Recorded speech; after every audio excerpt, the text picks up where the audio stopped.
Letting someone you know, like a close friend or family member, borrow your car can seem like a good deed on the surface, but can actually carry risks for both the driver and the owner of the car. That doesn't mean you can't let anyone drive your car, but there are certain protections you could put in place before handing over the keys. We're joined right now by attorney Brandon Dawson with the Thumbs Up Guys to learn how you can keep yourself safe. Good morning to you. Good morning. Glad to be here. Great to have you here. First of all, I have some trust issues. I don't know if I trust people driving my car, right? So what happens if someone does borrow your car? Who is at fault? Yeah, so typically the driver is going to be at fault. There are some occasions where if you knew that the person you're loaning the car to had a history of drinking and driving, getting in a bunch of accidents, maybe their licenses had been suspended, things of that nature, you can have a negligent entrustment claim against you.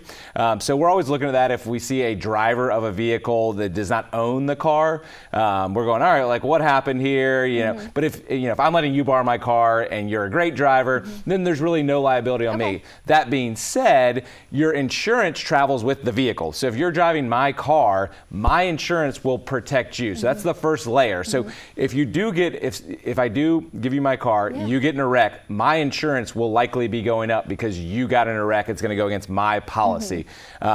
If you have a car or a policy, you would be secondary, meaning after they got all the money out of my policy, if there were still damages, it would go after your policy. And again, if I had known that you were drinking at the time or you had a history of, a bunch of, like I said, hit and runs, DUIs, things of that nature, then they could bring a negligent entrustment claim against me as well. Yeah, well, you said there, you got to be mindful of who you are letting drive your car. Is there anything else you can do to protect yourself if someone else is borrowing it? Yeah, I mean, other than just making sure that you know the person, not just willy-nilly giving your keys to somebody, certainly if you've seen them drinking or you've been in a car with them and they drive, pretty wild and crazy, maybe think twice about that. But yeah, for the most part, just borrowing a vehicle is a very safe, normal, type of business that happens.